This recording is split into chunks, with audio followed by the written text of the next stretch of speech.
Hello, this is Chris Bennett.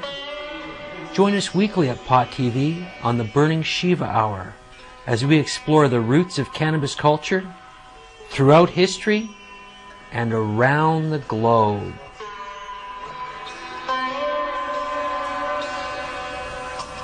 On pottv.net, home of the herb.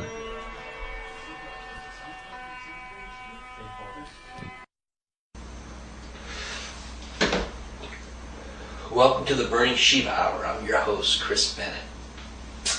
Well, this time around I thought I'd discuss some psychedelic trips I've had that have contributed a great deal to the way that I see the world and my own relationship with it.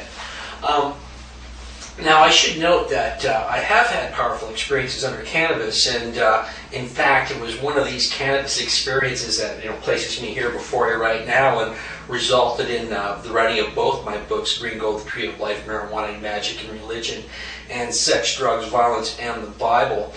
I best describe the cannabis trip that led to that type of stuff in my series on the Book of Revelation. So I won't go into detail on that one here. Suffice to say that it was a cannabis experience that initiated my current path of studying the use of psychoactive substances and their relationship with a religious experience, right? Now, shortly after I had that first cannabis experience, I decided to do some reading on the effects of psychoactive substances on consciousness, and I came across, of course, the writings of Tim Leary, Ram Dass, and other people. And although I had had some experiences with psychedelics when I was a teenager, I had kind of moved away from that. When I was like about 20, 21, I gave up drinking and doing, things like cocaine and hard drugs, and even psychedelics. And most of my experiences prior to understanding how these substances work on consciousness were done in sort of a reckless party type atmosphere. I'd do some LSD and drink a few cases of beer with friends and stay up all night and party, that type of thing. And I couldn't really say that experience with psychedelics was beneficial to me. But suffice to say, I gave it up and then got back into it somewhat with a new frame of mind. And this was a frame of mind coming from a place slightly more knowledgeable and more mature than I was when I was a teenager. About 12 years ago, I decided to pick up psychedelics once again and try some re-exploration from a new point of view. And a friend of mine at this time, who I knew, I was a surfer at this time, pretty fully into surfing, and a friend of mine I'd known from surfing had been away working at a fish lodge all summer, and in the fall we got together, and he was a deadhead as well, and he had what he claimed to be some Owsley liquid LSD, and Owsley's a very famous maker of LSD from the 60s, and when the whole deadhead thing sort of had its reviving happening in the early 1990s, there was apparently some Owsley LSD to be had once again, and I did a couple of drops with this fellow out at Wickeninish Beach on the Pacific Rim Park out in Vancouver Island, and we were in the sand dunes, and we were just starting to trip, and I was looking at the sand dunes, and they were kind of melting into like Aztec-looking shapes and all sorts of weird stuff, and just kind of enjoying my trip. And we started talking about our summers and what we'd done through the summer, and he told me about his job working at this fishing lodge, and it turned out the people that he was working for, I had known that family when I was a kid. They were friends of my parents, and it set off this whole realization in me. Since I was in this higher state, and let me explain a bit. As I said, I was really into surfing around this time, and surfing was a really important sport for me because when I was a little kid, I was actually really small and scrawny. I was like the typical last guy to get picked for the team and all that type of stuff. And I never really mastered any sports, although when I was a teenager, I started lifting weights and hanging around with a tougher crowd and stuff like that. And had gained some strength and ability and stuff like that, but this lack of sports ability was something that always haunted me. And when I was around 19, I ended up on the west coast of Vancouver Island, and I got into surfing, cold water. It's cold water here in Canada, of course, and at that time, there was maybe like a dozen surfers out on the west coast there, right? So I didn't have a lot of like peer pressure, you know, and people to compare myself to as I was learning, and I was able to pick up this sport and learn it at my own speed and stuff like that, and finally got it, you know, pretty wired and was pretty competent at it, and I was really enjoying myself. But then a surf explosion happened, and there started being some new faces on the whole surf scene here, and I had some friends, and these guys were like really great athletes, right? Really great windsurfers, whatever they picked up, they would have been good at. And they got into surfing, and after a couple of years, and although I'd been surfing for a couple of years longer than them, after a couple of years of them surfing, they started kind of getting better than me. And I didn't realize it because I wasn't very introspective at the time, but I had a jealousy trip with their abilities and stuff, right? And I'd be, paddling out after a ride, and have a great ride and stuff like that, and they'd be ripping in on a wave, and instead of being stoked for them about their great ride, I was thinking, I should have that, and grumping to myself and stuff like that, and I had jealousy in my being. And now, back to the LSD trip in the sand dunes there, what happened is when my friend said, hey, I was working with these people and I realized that I'd known them from my youth, from my parents being family with them, I went back to the very moment that jealousy was imprinted on my young mind. You see, these people, they were like the Joneses for my own mother, and always trying to keep up with the Joneses, right? That old saying. And they were this. We lived in Deep Cove. My family was this immigrant English family, and like I said, I was pretty scrawny and white and withdrawn. My parents were pretty uptight English people and stuff, and we were living in Deep Cove in North Vancouver. It was a pretty hip spot and stuff, right? And my mom was friends with this family, and they had like this swimming pool, and all the kids were really good athletes and all tanned and sleek.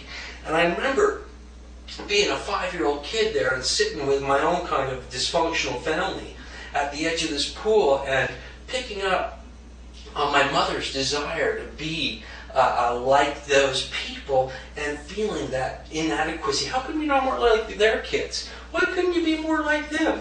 You know what I mean? That type of thing. And I went right back and I went, holy shit, I was right there. I was like, whoa. And I started thinking about, jealousy in my own time and, my current life. And I started thinking about my friends that were these great surfers. And, the fact was most of these guys were living at home still. They're like 25, 26 years old, right? Still living with mommy and daddy. And although they were great athletes, they were still basically immature teenagers. And in other areas of their own life, they were lacking. And myself at that time, I owned a home and had a lot of different things going on in my life. And I started thinking, hey, why am I focusing on, something they're better on instead of just being happy for them to be better on it, right? Better at that, and why not focus on my own good qualities and be happy with my own gifts and stuff like that?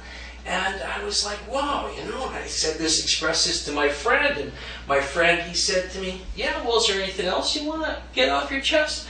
And before I even realized it, I said, yeah, when I was a kid, my mother, she had no time for me. And at that time, when I was a little kid, my parents were divorced, I was living with my mom, and he said, well, maybe she was trying to live her own life a little. Did you ever think of that? And I never had thought of that. And it must have been like the classic Zen poem, what does one hand clapping sound like, and you can't, what's the answer to that? Because it was like, because I haven't thought of that, it created like a crack in my consciousnness. And at that moment, I started feeling energy rise up from the base of my spine up through the different areas of my body. And it was like glands were going, and then I'd go up to another level, and then blam, right up the top, right out of my head. It was like my head cracked open, and there I was. I was a star in space, floating amongst other stars, and we were all. It was like from the Big Bang, everything had spread apart, and each of us were a particle of light.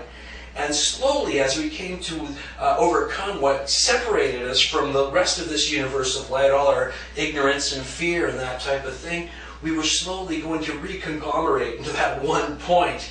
via the recompression of the Big Bang, you know. And I was having this whole trip like that, and I guess, you know, for my friends that I was tripping with, my friend and his girlfriend out on the sand dunes on the West Coast, I probably must have, like, you know, basically my consciousness had disappeared from my body, and they were probably wondering, well, what's going on with Chris? And they must have shook me or something like that, right? Because I remember coming back and then basically stripping my clothes off, throwing my wallet away, and they had to chase me around on the beach, you know, and track me down, you know, where I got hypothermia or something like that, and throw me down and get me dressed and collect all my stuff. And I was running around going, you don't understand. I can't be Chris Bennett anymore. I can't be Chris Bennett anymore. I'm this now. I'm just, you know, a star in space.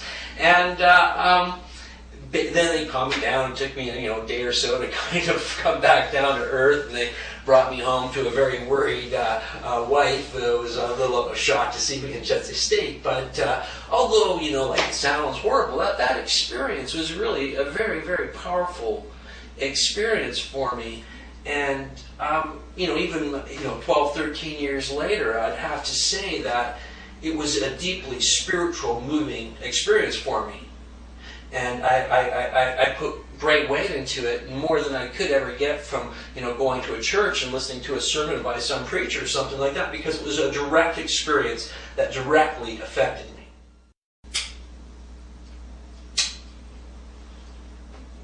Now, although that experience is important to me, I wouldn't really expect it to be too important to anybody else, because it's my experience, right? You know, and I can only share so much by talking about it. And in a way, that's always been my problem with people who, you know, form a religion or, you know, claim to channel some sort of message, is that even when I have such experiences myself, like the original experience that led to the writing of my books that I talked about, I only put so much weight into it, you know, like, I know that, you know, I'm probably subject to some baggage from my experience and stuff like that. Any sort of message I get might be clouded from my own ego, you know, in a way, right? It's like, and also, you know, something could seem really real, although it's, you know, could totally just be the product of my own mind. It's like when I go to sleep at night and I have a dream, I could dream I'm talking to anybody that I know personally, and they're there, and it seems real, and it looks real, and I don't even realize that I'm dreaming it's so real, but I'm dreaming it, and it's a product of my own mind. And when we take such substances as psychedelics and stuff like that, we got to remember that it's working on that same mind that's capable of producing dreams and the powerful reality that they hold, you know. So when somebody says, oh, I had this trip and this happened, and they want me to accept that as, you know, the gospel truth just because of some sort of trip they had, it's always a little bit hard for me. And there's a saying amongst the ayahuasca taking folks that when we dream alone, we dream, but when we dream together, now that's reality. And that's why I've always tried to substantiate any experience I've had that I felt there was something to, by digging around and looking for more facts and more corroboration of them.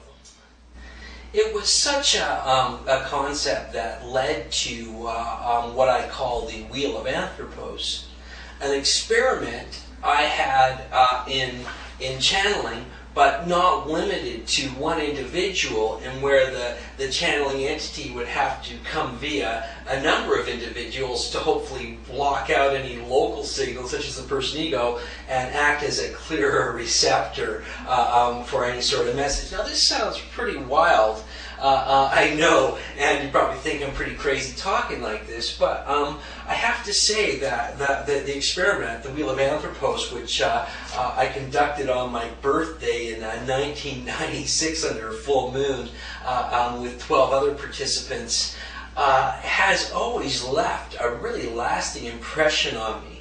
And it's that what came out of it, I kind of in many ways still hold to all these many years later. I'll give you some idea as to what took place at the Wheel of Anthropos before I break into this channeled message. But basically, I looked around for individuals who had some experience with things like meditation and other spiritual practices, but also a keen interest in psychedelics. Amongst these folks was Dana Larson, editor of Cannabis Culture, Ted Smith of Hampology 101 there in Victoria, Dave Christie of Millennia Books, the late Reverend Ian Hunter, a great activist out here, recently deceased, and a number of other individuals. And I invited them out, and I told them everything we were going to do before we did it, you know. And I said, no, if you're into it after this, after we know what it is, you have to fully commit. And I'm going to ask that you totally focus your attention on me the whole time, and never divert your attention, because you're coming into this thing, you know, out of free will, right? So basically, I gave them a description of what we were going to do, and here's what we did. We opened up with a basic banishing ritual. I was into ritual magic that time, and I just, you know, did a basic banishing ritual of the lesser pentagram. And then we blessed a number of psychoactive sacraments, cannabis and mushroom tea, and imbibed them. And then I went through a series of exercises described in the book Undoing Yourself Through Energized Meditation by Dr. Christopher S. Hyatt. And these included doing things like chattering for a few minutes, and humming for a few minutes, and jumping up and down for a few minutes, and all the time the participants had to focus on me while we did these exercises. And the idea behind that was to get rid of a lot of nervous energy, a lot of ego-based energy, and kind of, you know, also facilitate the time it was going to take for the mushrooms to take effect and all that type of stuff, and bring us through that transition period of ego loss, well, semi-ego loss anyways, right? And then after this amount of time, probably about half an hour, 45 minutes, I went into a group invocation. And I based this on the different sephirah in the Kabbalah, which are attached to different emotional centers, much like the chakras. And I had them reply with an age-agnostic hymn. And we did this, and it reached a heightened crescendo, right? Now, before all this, I described to them what we were going to do in this experiment, and I gave them each the opportunity to write a question, right? And at this time, after, you know, this massive ritual and the peak of this invocation, I picked out 2 questions from a hat out of the 12 questions that they'd submitted, and then I had a question of my own that was meant to be a sort of test question that only I kind of, you know, knew about. That, you know, it was, you know, so I could see if I was actually talking to anything, right? And it's funny because the 2 questions that I picked are actually the questions that I really wanted to ask, but I didn't really have the audacity to do so. And I just wanted to, you know, see if there was anything there before being so bold as to ask, you know, the questions I really wanted to hear, right? But ironically enough, I picked them. And the first of these questions was, are the forces of light going to triumph over the forces of evil? Now, I should mention, okay, so I picked one of these questions, and the idea was for each of the participants, after the question was said, was to say a word, and the next person beside them was to say a word to try and connect the words into a sentence as it would go around the circle of 12 participants, right? You know what I mean? That way, nobody has control over what was said. Only 1 in 12th amount of control over what is said. And I got to tell you, when I asked the question, and I touched one of these guys, it was so fast, all I could do was concentrate to write down what was said. And this is actually the actual book. I wrote it down, and you can see my messy handwriting. I had to race to keep up with what was being said, so I wasn't really paying attention to the actual words, and it would have been pretty hard for the people there to really focus and manipulate the thing in any way. So we're really high on psychedelics, right? You know what I mean? And so I asked the question, are the forces of light going to triumph over the forces of evil? And the reply came back is, it is not likely that we should see the way to understand freely and completely. That is, knowledge and power is left to one's discretion. If you seek to what I have given, then we shall know if everything will be forever best, together realized, and that we move towards an ever thrust to be in complete faith, harmony, and understanding. Respect for us. Now, what's really interesting about that is that's basically a paragraph, right? You know, and these guys were saying it so fast as it went around the circle that I was like literally just racing. I didn't even realize it was said until after the ritual, right? And this is basically as sentence structure. You know what I mean? It says, "It is not likely that we should see the way to understand freely and completely. That is, knowledge and power is left to one's discretion." Okay, well, it doesn't seem likely at this point, you know, as we're just kind of heading into global warrior, it looks like, that we are going to come to understand freely and completely. And knowledge and power is left to one's discretion. You know, it's like there's no need to wait for any sort of discarnate entity or God to come down and save our situation, because every problem in the world right now, we have the answer to it. We can feed everybody, we can stop having wars, we can do all those things if we choose to force the knowledge we have out there, like take the power to activate and act upon the knowledge that we own. And just for every person that's going out there and messing it up, for every George W. Bush and John Ashcroft and every other wacko like that, there could be somebody out there that's working on the opposite end for the good things. You know what I mean? Or maybe even more people. It's just, they have the knowledge, but do they have the power? A lot of people have the power, but they don't have the knowledge. And a lot of people have the knowledge, but they don't have the power, right? And we need a combination of these things to take our reality into the future, you know? And then it says, "If you seek to what I have given, then we shall know if everything will be forever best, together realized, and that we move towards an ever thrust to be in complete faith, harmony, and understanding. Respect for us." Now, you know, if you seek to what I have given, then we shall know if everything will be forever best, together realized, and that we move towards an ever thrust to be in complete faith, harmony, and understanding. Respect for us. Basically, hey kids, it's up to you. You can move on this. If you take what you know with your power and you move on it, we can take the future in the direction we want to go. You know what I mean? And then ends there with respect for us. Well, there you go, right? Now that's a really fantastic thing, you know, like an interesting. Nobody said that. That was the product of 12 people, and only one out of every 12 words can anybody take responsibility for. Yet somehow sentence structure and all that type of stuff was maintained in that message. Now the next question was that I picked from the hat: where on earth will be a safe place for humans to live into the future? And the answers that came back was, how could we find appropriate place for living conditions on earth after events breaking apart which can't move towards resolution, spinning comfortably? Well, you know, like, it seems that the problems what we're looking at in the Middle East are just like so old and so ingrained that it almost seems to be unstoppable, you know, like they're just like so there. The people are you know, like in Israel and the Palestinians and Iraq and all of it, it's like it's all just seems to be taking place, and the problems too are of such global significance that, like, the effect of nuclear war is like, how could we find an appropriate place for living condition on Earth after events breaking apart which can't move towards resolution, spinning comfortably?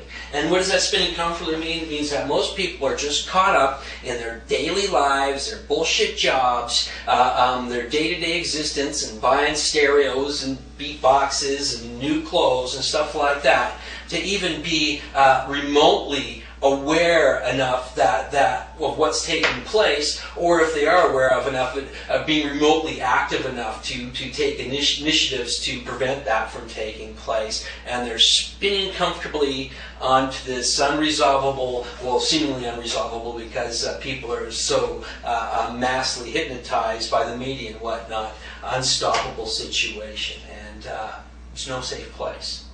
You might as well pick up and take action right now, because there's no safe place except here on Earth. And that Earth, what's that going to look like? We have to ask ourselves with events breaking apart which can't move towards resolution. Okay, now the final question I asked the Wheel of Anthropos was a trick question that I asked. I wanted something that I knew about. And around that time I was hearing a lot about these new form of life they found on the ocean floor, and they lived in the fissures and cracks where hydrogen gas was pouring out, and it was very hot, too hot for any other form of life, and there was no oxygen in the water in these places, and these worms were born there. I said, and I'd heard on the radio how some scientists were speculating that these things may have brought life to Earth because they could live in an outer space type of environment, could have landed here in a meteorite, and they apparently propagate at some really expansive rate and create gases and stuff from their propagation. And also, they have the first 4 strands of DNA that's in all life. And so they're basically saying these things could come in like a meteor, hit Earth like a big sperm into the ovum, boom, and then started replicating and then creating a chain reaction that initiated life on Earth as we know it, the divine spermatoza. So I said, tell me about the worms on the ocean's floor. And they replied, they were born to part with time, past and future. Wow. And at that point, laughter started with one of the guys, and it went right through the group, and it just cleared the air, because laughter is the only neutral emotion, and I had taken him up through an emotional ladder by going through the different sephirah and climbed up to a certain peak, and then as soon as that laughter hit, it evaporated and cleared the air and totally banished whatever it was that we had brought into the circle. And I just flipped out. I told you to pay attention and not to laugh, and totally freaked out, and then I calmed down, everybody calmed down. I said, well, let's see what it said. And we read it, and here it is, some 6 years later, or 7 years later, and I still really hold to what was said. But the thing about it is that everything that was said there was like, I already knew the answers to that. It was like a certain part of me somehow, well, I guess what it was is what they channeled was something that I believe is a part of all of us, and that's why the name Anthropos, which is the spirit of humanity, the ancient Gnostic deity. And Anthropos is like what Carl Jung referred to as the collective unconscious become conscious. And Anthropos lives within us and is within each of us as our deepest core of consciousness. And I realized, well, I don't want to project that out anymore. I already know what could have been said. I could have answered that myself just by going within my own heart and listening to what was said within there. Okay.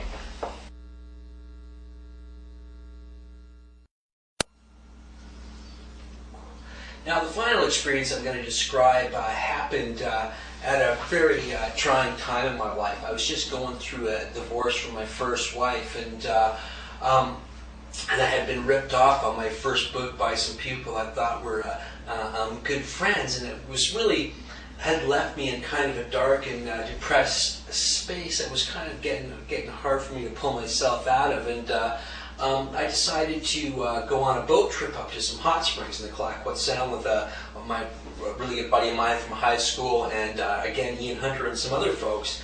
And it was a full moon in November, and we went up and we dropped some LSD and did some Manorex as well, which is an antidepressant supposed to work good with psychedelics for some reason, I don't know. But I was tripping on these things, and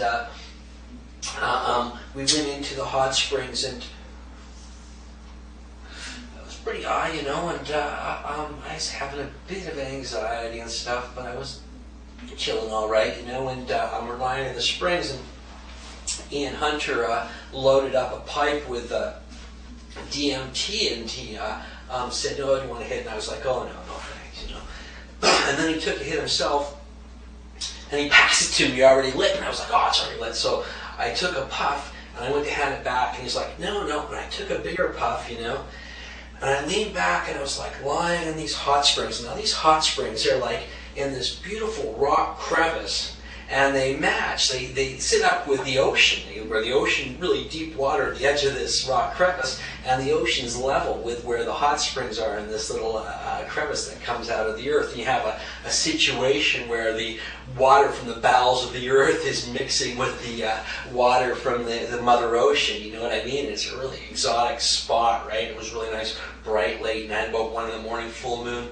And I took this big draw, and I sank down in the tub, and it was like all my anxieties and stuff started rising up to before me in specter form, and I could hear all the different voices calling my wife and all the problems in my life, and I was just like, oh, just overcome with angst. And then it was like a big blue light. Now I don't know whether, because sometimes waves break in through these hot springs and come through and bring a wave of cold. I don't know if that happened right at this moment, but all of a sudden it was like I was just mowed down, and it was like from behind all my anxiety and stuff like that, something was coming, a big blue light, and it just like mowed me down. I was like, no, ah! And like, we're talking ego obliteration. This wasn't a divine melting into the divine light. This was like, here you go, whether you like it or not, and I blew into a billion pieces, and I was just part of the ultimate cosmos and totally impersonal. And then, I guess at some point, I started to reflect on the experience, and when I began to reflect, I must have stood up out of the hot water,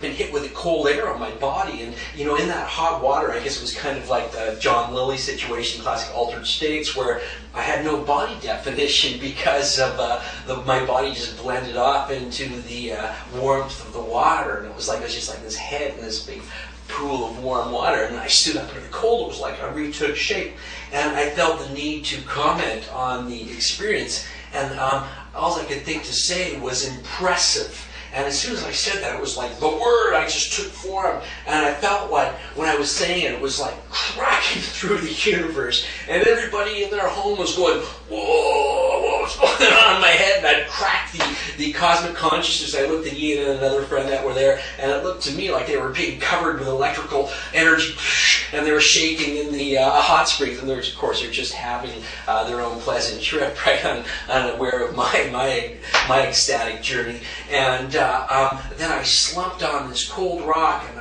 I said, oh, I want my bed. And then I had a total auditory hallucination where it said, keep your thoughts in your head.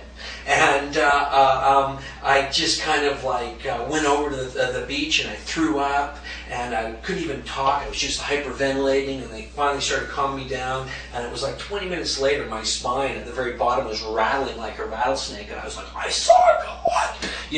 By the next day, it's like, wow, I was so high, I thought I saw God. And that's one of the interesting things about these substances.